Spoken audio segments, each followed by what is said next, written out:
Assalamualaikum warahmatullahi wabarakatuh.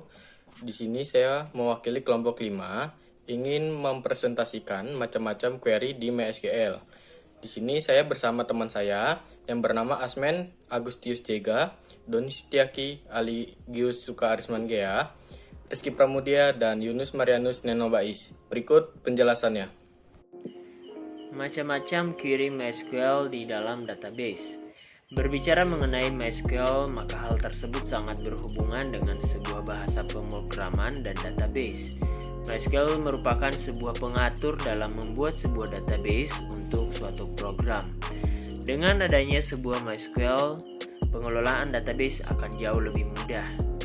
MySQL sendiri sangat dikenal untuk orang-orang yang berkecimpung di dunia telekomunikasi dan informasi. Pada dasarnya, MySQL adalah suatu cara yang mumpuni untuk menerapkan sistem manajemen basis data untuk ruang yang lebih mini. Tentunya, kelebihan dan kekurangan MySQL Server akan selalu menjadi pertimbangan dari programmer, apakah akan menggunakan MySQL atau tidak. Namun jika untuk sistem yang sederhana, MySQL ini sangat cocok untuk dipakai. Di dalam sebuah MySQL terdapat sebuah query untuk dapat mengatur database seperti yang sudah disebutkan sebelumnya. Query MySQL merupakan sebuah perintah atau juga instruksi agar dapat mengatur database di dalam MySQL. Query sendiri sering disebut sebagai SQL. SQL adalah kepanjangan dari Structured Query Language yang memiliki tugas untuk dapat mengakses data di dalam basis data.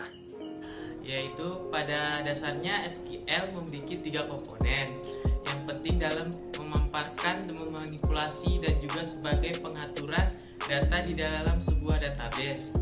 Komponen-komponen ini diantara lain adalah sebagai berikut. Yang pertama ada komponen data definisi language atau sering dikenal dengan DDL. DDL adalah sebuah perintah atau bahasa di dalam SQL yang memiliki tugas agar dapat memamparkan sebuah data. Contohnya seperti menulis, menghapus, dan juga mengontrol atau mengubah sebuah data. Perintah-perintahnya antara lain yaitu pertama create.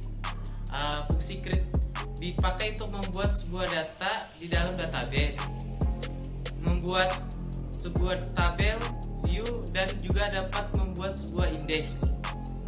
Yang pertama tabel. Tabel merupakan tindakan untuk membuat database dalam bentuk tabel. Yang kedua view. View merupakan satu bentuk alternatif di dalam penyajian sebuah data. Selain itu yang ketiga ada indeks. Indeks merupakan sebuah metode yang memiliki fungsi untuk membuat sebuah indeks. Yang kedua adalah drop. Fungsi drop di sini di dalam SQL bukan berarti turun. Fungsi drop di dalam SQL ini merupakan sebuah perintah yang dipakai agar dapat menghapus berbagai data-data yang telah disimpan pada bagian database. Fungsi drop ini memiliki 3 jenis. Yang pertama drop tabel. Drop tabel ini dipakai untuk menghapus sebuah tabel. Yang kedua ada drop view. Drop view berfungsi untuk menghapus data view yang telah dilihat. Yang ketiga drop index. Drop index berfungsi untuk menghapus bagian indeks di dalam SQL. Sekian presentasi dari saya. Selanjutnya saya akan serahkan ke teman saya. Terima kasih. Kemudian yang berikutnya ini adalah tentang alter. Berikutnya yang terakhir adalah fungsi alter. Alter ini digunakan untuk dapat mengubah atribut pada suatu tabel dalam SQL.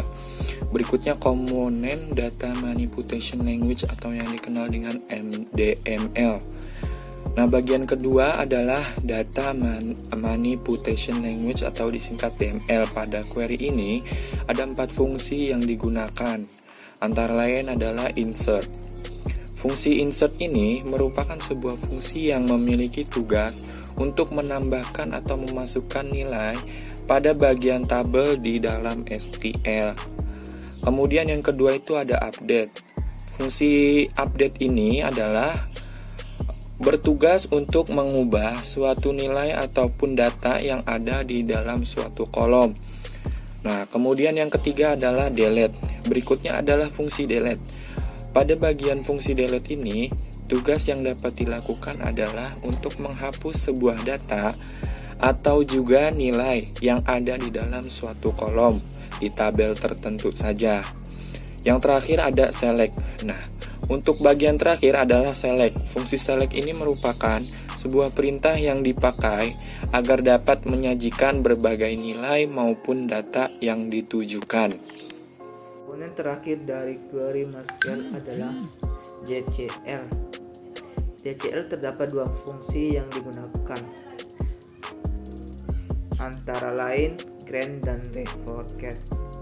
Fungsi dari grant yaitu memiliki fungsi agar dapat memberi izin akses untuk user.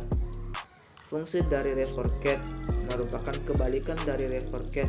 Tugas dari reforget ini adalah dapat mencabut sebuah izin akses untuk user. Itulah macam-macam query MySQL di dalam database.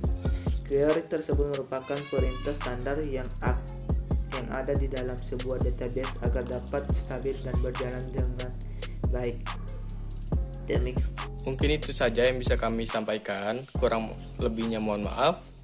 Wassalamualaikum warahmatullahi wabarakatuh.